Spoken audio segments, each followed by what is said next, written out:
Mic घ्या समोर. व्यक्तिगत व समाज समस्या बुद्ध धर्म वर्ग कलह रोहिणी नदीच्या वाट्यावरून निर्माण झाले. पाण्यावरून निर्माण झाले. कलह निर्माण कोलीय हे नातेवाईक होते आणि शक्य पण हे नातेवाईक होते, पण तरी सुद्धा त्यांच्यामध्ये सैनिक जर बनायचं असेल तर 20 वर्षाचा असला पाहिजे आणि याप्रमाणे त्यांच्यामध्ये युद्ध होणार होते. पण प्रसेनजित राजाने ठरवले की हे युद्ध करणे बरोबर नाही, कारण आपण नातेवाईकच आहोत. त्याच्यामुळे सिद्धार्थाने शिक्षा आपल्याला मिळाली तरी चालेल, पण आपल्या नातेवाईकांमध्ये आणि आपल्या धम्मामध्ये भांडण नको आणि मी शिक्षा भोगास तयार आहे, पण युद्ध नको. याचप्रमाणे जर आपल्या घरपासूनच सुरुवात झाली की असतात बहीण भावांचे, आईवडिलांचे, नातेवाईकांचे वाद, पण त्यात एकाने जर मनाला ठरवलं की नाही याला आपण माफ केलं पाहिजे आणि माफ करून त्याला जर त्याची जी इच्छा आहे त्याप्रमाणे जर त्याला वागू दिलं तर समाजामध्ये घरी कलह होणार नाही. आणि तसंच आता जे वोटिंग झालेलं आहे नगरसेवकांचं, त्यावेळेला लोकांनी खूप विहारांमध्ये चर्चा, सगळे मेळावे घेतले, मीटिंगा केल्या, सगळं झालं. असं वाटत होतं की आता आपला समाज आपल्या हत्तीला किंवा आपल्या समाजाच्या लोकांना मदत करेल आणि आपण बहुसंख्य मताने निवडून येऊ. पण हे असं झालेलं नाही, कारण हा पूर्णपणे देखावा आहे. खूप कमी लोक आहेत समाजामध्ये जे खरोखर काम करतात आणि बाबासाहेबांच्या मतावर जे विचार करतात ते असे खूप बोटावर मोजण्यासारखे लोक झालेले आहेत. आणि त्यांना पुढे वाढू देण्यासाठी इतर समाजाचे लोक येऊ देत नाही व ते आपल्या समाजाच्या लोकांना ब्राह्मण समाजाचे लोक आपल्याकडे वळवून घेत आहेत. जसं त्यांनी स्वीपर, आदिवासी सगळ्यांना आपल्याकडे वळवलं आहे. पण आपण आपल्या हिमतीने आपण आपले वेगळे बाबासाहेबांच्या विचारांनी कार्य करत आहोत. पण आता सगळ्यांना एकत्र होण्याची वेळ आलेली आहे. हे भंतेजींनी आपल्या शिबिरामध्ये घरचा कलह आणि समाजाचा हे आपल्याला विचार मांडले आहेत. यावर जर सगळ्यांनी थोडेफार विचार केले तर समाजामध्ये आणि आपल्या घरामध्ये चांगले चांगले विचार तयार होतील व मुलं तयार होतील अशी मी अपेक्षा करून माझे 2 शब्द संपवतो. प्रणाम करतो. त्यांनी आज आपल्या दुःखविहारामध्ये जे एक प्रकारची शाळा बनवली त्याबद्दल मी त्यांचे खूप खूप अभिनंदन करतो. अशा प्रकारचे व्यक्तिगत समस्या निवारण कोणत्या प्रकारे करायचे आहे अशा प्रकारचे जर सर्व दुःखविहारामध्ये जर अशा शाळा उपलब्ध झाल्या किंवा तिथं असं आपण समस्या, आजच्या समस्या, आव्हाने याच्याबद्दल आपण समाजजागृती केली तर मला वाटतं की समाजामध्ये जागृत लोक होतील असं मला वाटते. जोपर्यंत आपण रस्त्यावर उतरून चातुर्वर्णीय जे ब्राह्मण आहे, जातीयवादी, त्यांच्याशी लढा करणार नाही तोपर्यंत आपल्याला होणारे जे अन्याय अत्याचार आहेत ते मला वाटते थांबणार नाही. याकरता आपल्याला एक संघ होणं खूप गरजेचं आहे. एक संघ होऊन आपल्याला रस्त्यावर खूप मोठ्या प्रमाणात, त्याचप्रमाणे आपण बहुजन समाजाला सोबत घेतलं तर खूप चांगलं होईल आणि आपली समस्या सुटू शकतात असे मला सांगितलं. हा जो पहिला विषय आहे की व्यक्तिगत समस्या आणि त्याचा निवारण, तर याच्यावर असं सोल्युशन निघालं. आता आपण सर्व मिळून सोल्युशन काढलं की कोणत्याही परिस्थितीमध्ये आपल्याला आपसामध्ये बंधुभाव निर्माण करायचा आहे कोणत्याही परिस्थितीमध्ये, आणि ती सुरुवात आपल्या घरापासून करायची आहे. चूक कोणाची आहे याचा विचार नका करू. पती दारू पीत असेल त्याचा विचार नका करू, परंतु पतीला सांभाळून न्यायचं. पत्नीमध्ये काही अवगुण असतील तर त्वरित निर्णय न घेता मी सोडचिठ्ठी करीन, मी असं करीन, तिला माहेरी पाठवीन, मग आमचा, तसं आपल्याला करायचं नाही. सासू सुनेला थोडा त्रास देत असेल सहन करायचं, परंतु आता ही वेळ नाही आहे. आता आपसामध्ये भांडण करण्याची वेळ नाही.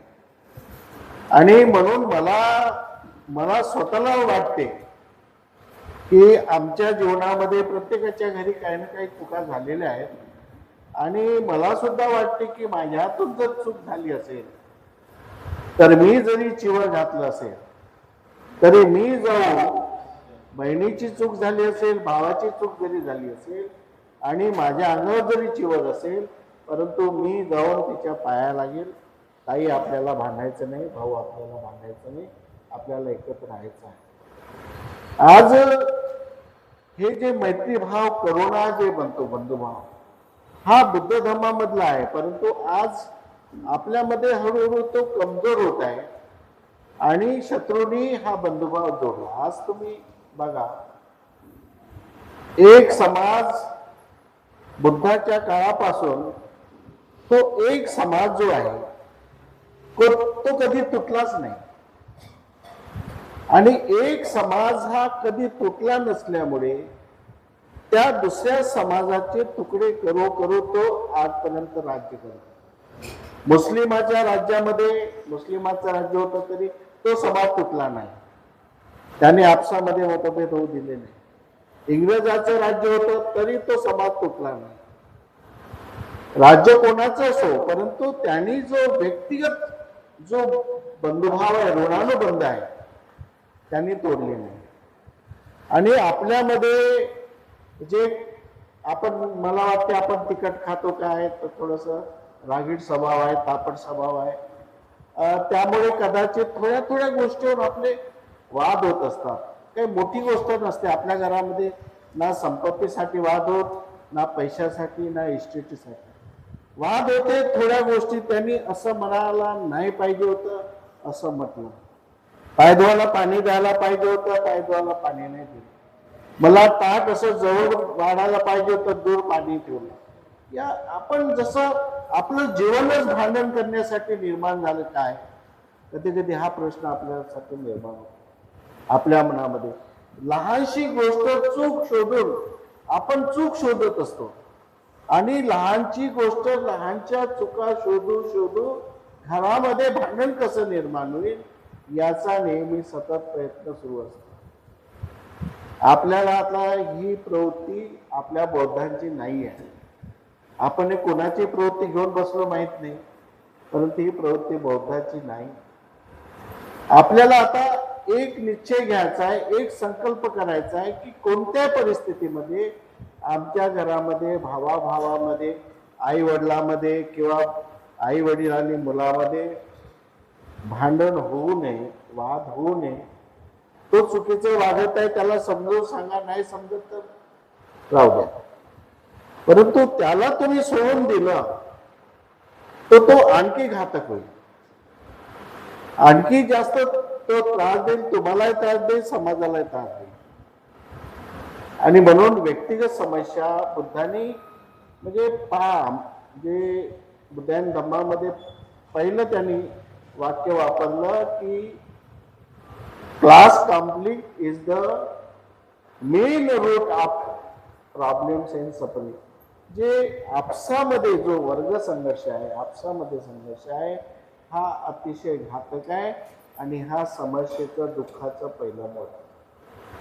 दुसरा आहे हा सामाजिक समस्या. जेव्हा बुद्धाला कळलं की, सिद्धार्थाला कळलं की व्यक्तिगत समस्या कला आहे, मग त्यांना वाटलं की त्याचे कारण शोधले त्यांनी. त्यानंतर त्यांना म्हटलं की आता मला समाजाच्या समस्या शोधायच्या आहे. आणि वास्तविक जो बाबासाहेबांनी आपल्याला बुद्ध धम्म दिला तो धम्म यासाठी दिला की सामाजिक होता, तो व्यक्तिगत नव्हता. पण त्याला आपण त्या दृष्टीने पाहिलेलं नाही. तुम्ही बुद्धायन धम्मा ग्रंथ वाचलं असेल तर त्यामध्ये सोशल मॅसेज, आपण अहिंसा तत्व पाडलं, शांतता पाडलं, हे सगळे तत्व पाडले. परंतु बाबासाहेब लिहितात त्या बुद्धायन धम्मा ग्रंथामध्ये की जो बुद्धाचा सोशल मॅसेज होता, सामाजिक संदेश होता, कोणता होता की न्याय, स्वतंत्रता, समता, बंधुभाव, मैत्री, हा जो सोशल मॅसेज होता तो आपल्या धर्मामध्ये आला नाही. त्याच्यामुळे समाज जो जुळाला पाहिजे, सामाजिक समस्या निर्माण झाल्या, समाज जुळायला पाहिजे, तो समाज जुळला नाही. आता समाजाची व्याख्या, आपण जे जाती जातीमध्ये आपल्या ज्या संघटना आहेत, प्रत्येक संघटना आपल्या एका जातीमध्येच आहे, बऱ्याच संघटना. तर जातीमध्ये एका जातीमधली जी संघटना असेल तिला जाती समूह म्हणतात. It is the class of caste, it is not social. हा जो जाती जाती मधला आपला जो संघ आहे हा जाती संघ आहे. एका जातीपुरता संघ असेल तर तो सामाजिक संघ नाही आहे, त्याला सामाजिक संघटना म्हणता येणार नाही. आणि जर तुम्हाला ते समजून घ्यायचं असेल तर द बुद्धायन धम्मामध्ये मॉरॅलिटी हा प्रकरण आहे. मॉरॅलिटी म्हणजे नैतिकता. त्या प्रकरणामध्ये बाबासाहेबांनी स्पष्ट म्हटलं की भावाभावामध्ये मदत करणे म्हणजे सामाजिक मदत नाही, ती व्यक्तिगत आहे. परंतु एका समाजाने दुसऱ्या समाजाला मदत करणे, एका व्यापाऱ्याने दुसऱ्या मजुराला मदत करणे, म्हणजे ज्याचे ट्रेड वेगळे आहेत, ज्याचा समाज वेगळा आहे, ज्याचे हे वेगळे आहे, जे जेव्हा वेगळे लोक एकत्र येतात तेव्हा समाज बनतो. जेव्हा आपल्या जातीला दुसरी जात जुळेल, आपल्या समाजाला दुसरा समाज जुळेल. एक व्यापाराची संघटना आहे, व्यापाराची संघटना, बिझनेसमॅनची संघटना ही जर फक्त बिझनेसमॅन पुरती असेल तर ती एंटी सोशल आहे. बाबासाहेबांच्या दृष्टिकोनातून it is the not social, anti social. त्यांच्यामध्ये बंधुभाव असते, व्यापाऱ्यामध्ये बंधुभाव असते, चोरामध्ये बंधुभाव असते, मैत्रीभाव असते, परंतु तो सामाजिक नसते, एंटी सोशल आहे. आणि म्हणून आपल्याला सामाजिक समस्या ज्या दूर करायच्या असेल तर आपलं काम आहे. कारण आपण बाबासाहेबांना मानतोय आणि बाबासाहेब आंबेडकरांनी शेवटच्या क्षणापर्यंत जेव्हा संविधान लिहिलं, संविधानामध्ये जेव्हा संविधान की सफलता याबद्दल बाबासाहेब आंबेडकर विचार करतात की संविधान हे यशस्वी कसं होऊ शकेल, त्यावेळेस बाबासाहेबांच्या समोर एक प्रश्न निर्माण होतो की जातीवाद. बाबासाहेबांच्या समोर मी संविधान एवढं चांगलं लिहिलं आहे, प्रमाणावर आहे, हा जातीवाद ही संविधानाला टिकू देणार की नाही. संविधानामध्ये जी मॉरल व्हॅल्यूज दिलेले आहे, न्याय, समता, स्वातंत्र्य, बंधुभाव, हे मॉरल व्हॅल्यूज, नैतिक मूल्य हे टिकू देणार की नाही, ही शंका बाबासाहेब आंबेडकरांच्या मनामध्ये शेवटच्या क्षणापर्यंत निर्माण झालेली होती. आणि म्हणून बाबासाहेब आंबेडकरांनी म्हटलं की समाज जर सुशिक्षित झाला, समाज दिवसेंदिवस शिकला, तर सुशिक्षित समाज झाला तर हा जातीवाद नष्ट होऊ शकतो. त्याच्यावर सोल्युशन जे बाबासाहेबांचं सोल्युशन होतं की समाज जितका शिकेल तितका त्याच्यामध्ये जे जातीचा अहंकार आहे तो नष्ट होईल आणि ते एकामेकामध्ये मिसळण्याचा प्रयत्न करेल. परंतु काय झालं की जो शिकलेला समाज आहे तो स्वतःच्या अहंकारामध्ये त्याच्यामध्ये अहंकार निर्माण झाला आणि त्यांनी उलट आपल्या याला सपोर्ट केलं. आता तुम्ही बघाल तर या देशाचं जे पॅटर्न म्हणतात, मोदी पॅटर्न सुरुवात गुजरात पासून झाला. गुजरात पासून ते त्या मुख्यमंत्री असताना त्यांनी जे पॅटर्न उभं केलं, त्या पॅटर्नमुळे त्यांना पंतप्रधान बनवलं. गुजरात पॅटर्न मध्ये त्यांनी काय केलं की चपराशाची नियुक्ती, चपराशापासून ग्रामसेवक, ग्रामसेवक पासून तहसीलदार, तहसीलदार पासून कलेक्टर, कलेक्टर पासून जज, हे सगळे त्यांच्या विचाराचे जास्तीत जास्त लोकांना अपॉइंटमेंट दिली. म्हणजे त्यांनी शासन आणि प्रशासन मध्ये आपलं इतकं नेटवर्क त्यांनी मजबूत केलं, इतकं समाजाला जोडलं त्यांनी की माझ्या विचाराचा माणूस आपल्या बरोबर जरी समाज आणि न्याय मंत्री असेल, सामाजिक न्याय मंत्री असेल, परंतु त्याच्यावर 24 तास नजर ठेवणारा त्याचा जो चपराशी असेल, 24 तास नजर, हा त्यांच्या विचाराचा असेल. माणूस आपला आहे, परंतु त्याची बारीक सारीक, तो किती वाजता झोपला आणि किती वाजता झोपेतून उठला, त्याची नजर ठेवणारा माणूस तो त्यांचा असतो. एवढं त्यांनी नेटवर्क केलेलं आहे आणि त्या नेटवर्कमुळे तो समाज असा जोडलेला आहे. आज भंगी समाज, आता भंगी समाजाच्या, वाल्मिकी समाज ज्याला म्हणतो, त्यांच्या सामाजिक दुःख म्हणजे सामाजिक समस्या आपल्यासारखेच आहे ना. त्याला कुठे समाजामध्ये महत्व आहे, त्याला अजूनही खालच्या दर्जाचे काम करावं लागतात, अजूनही त्याला खालच्या दर्जाचं स्थान आहे, बुरड लोकांना अजूनही खालच्या दर्जाचं स्थान आहे. परंतु त्या लोकांनी त्या वाल्मिक समाजाला जोडण्यासाठी त्याच्या घरापर्यंत गेले, त्याच्या घरी बसले, त्याच्यासोबत जेवण केलं, त्याच्या घरी जाऊन चहा घेतला, एक एक समाज जोडला.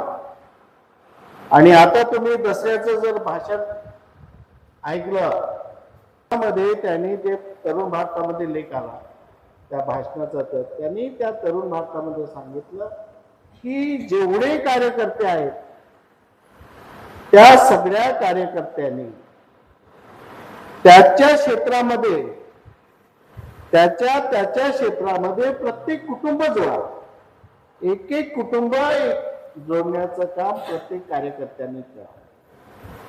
त्यांनी एक एक कुटुंब जोडण्याचं काम केलं, एक एक व्यक्ती जोडण्याचं काम केलं आणि म्हणून समाज जोडत गेला. आमच्याकडे आपण काय केलं की संकुचित होत गेलो. आपल्या बाजूला कोणत्या समाजाच्या समस्या आहेत तरी आपण कधी त्याच्याकडे जाऊन पाहिलेलं नाही. आपला समाज निवडणुकीमध्ये उभा राहतो, निवडणुकीमध्ये उभा राहिल्यानंतर त्याला निवडणुकीमध्ये त्या मतदार यादीमध्ये कोणाचे नाव आहे ना कोणाचे नाव तेच माहित नाही राहत त्याला. घरोघरीच माहिती सोडा, परंतु मतदार यादीमध्ये कोणाचे नाव आहे कोणाचे नाही, आणि जर नावं नसतील तर आपण त्याच्यासाठी काय केलं पाहिजे याची कोणाला काळजी नाहीये. निवडणूक आली की आपण उभं राहायचं. समाज जोडा, घर जोडा, माणूस जोडा, हे जे तत्व पाहिजे, हे तत्व आपल्याला अंगीकार करणे गरजेचं आहे. एक जरी तुमची सत्ता येणार नाही, बाबासाहेब म्हणतात की जरी तुमची सत्ता आली नाही तरी बैलबंडीचे कासरे तुमच्या हातात असले पाहिजे. बैलबंडीचे मालक जरी नसले तुम्ही, परंतु कासरे तुमच्या हातात आहे, तर कमीत कमी तुम्ही इतर लोकांना त्रास देऊ शकणार नाही, आपल्या लोकांना त्रास होणार नाही. आपल्यामध्ये जर पॉवर निर्माण झाला, पॉवर ग्रुप निर्माण करणे गरजेचं आहे.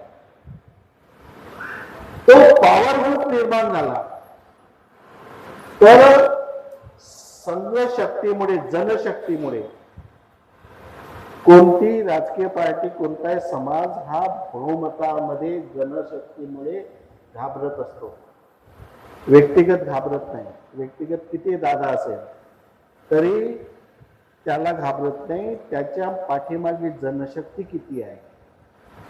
बाबासाहेबांना मारण्याचा प्रयत्न केला होता, जेव्हा एक व्यक्ती गेला बाबासाहेबाला, काही तरुण गेले आणि म्हटलं की बाबासाहेबांमुळे आमचं खूप नुकसान होत आहे, बाबासाहेबाला आम्हाला मारण्याचा, मर्डर करण्याचा विचार आहे.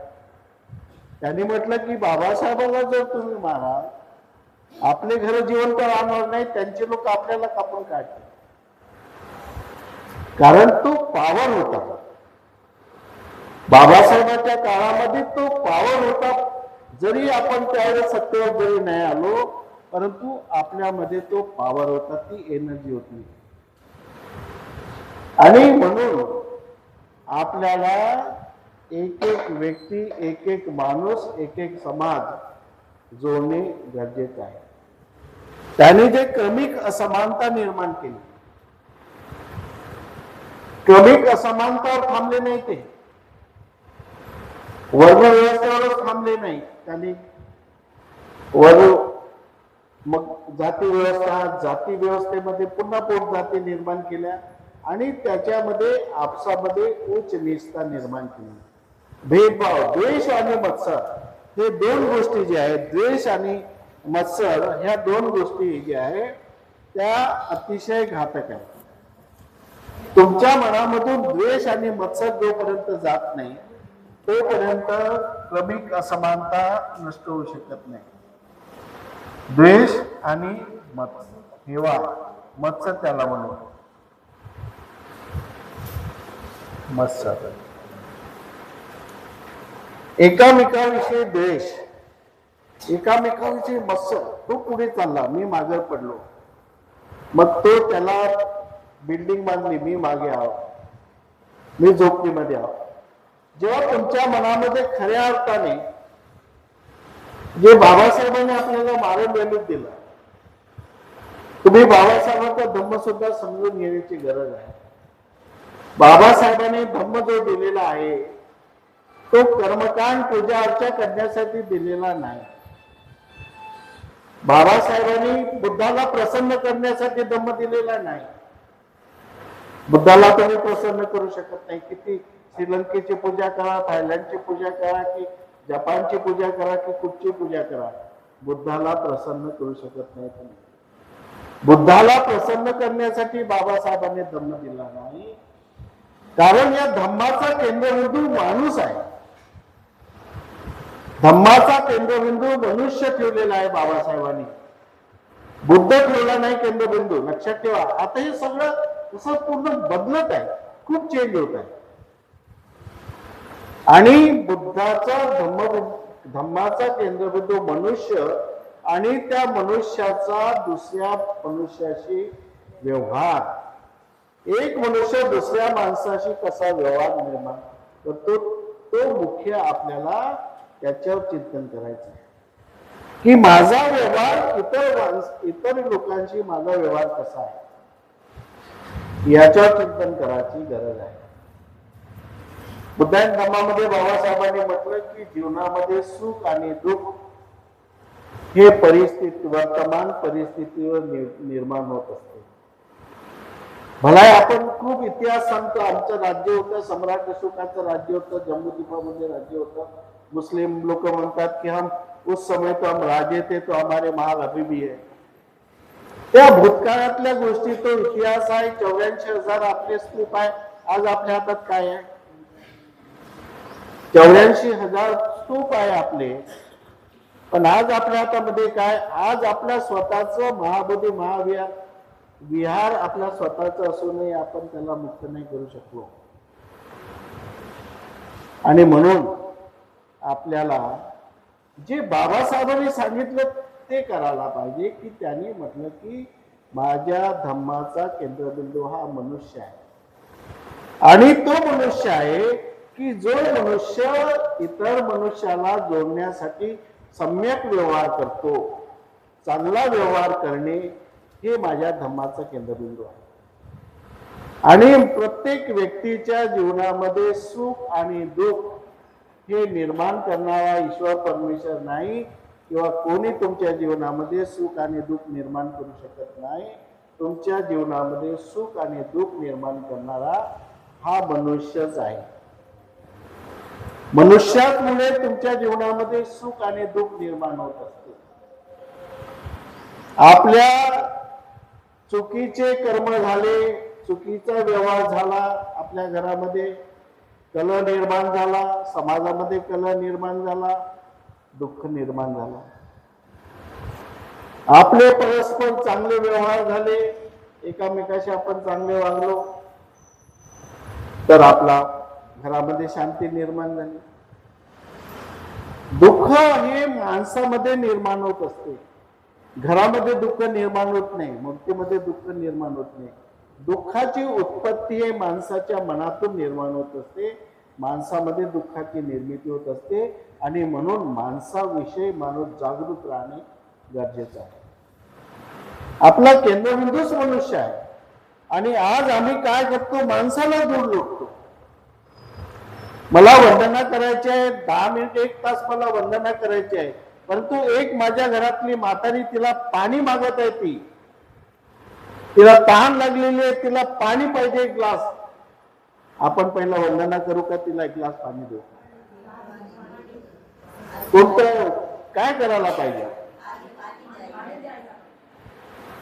ही मानसिकता आपल्यामध्ये निर्माण झाली पाहिजे की अगोदर आमच्यासाठी माणूस महत्वाचा आहे. तुम्ही मोठे मोठे विहार बनवले, परंतु माणूस जोडला नाही.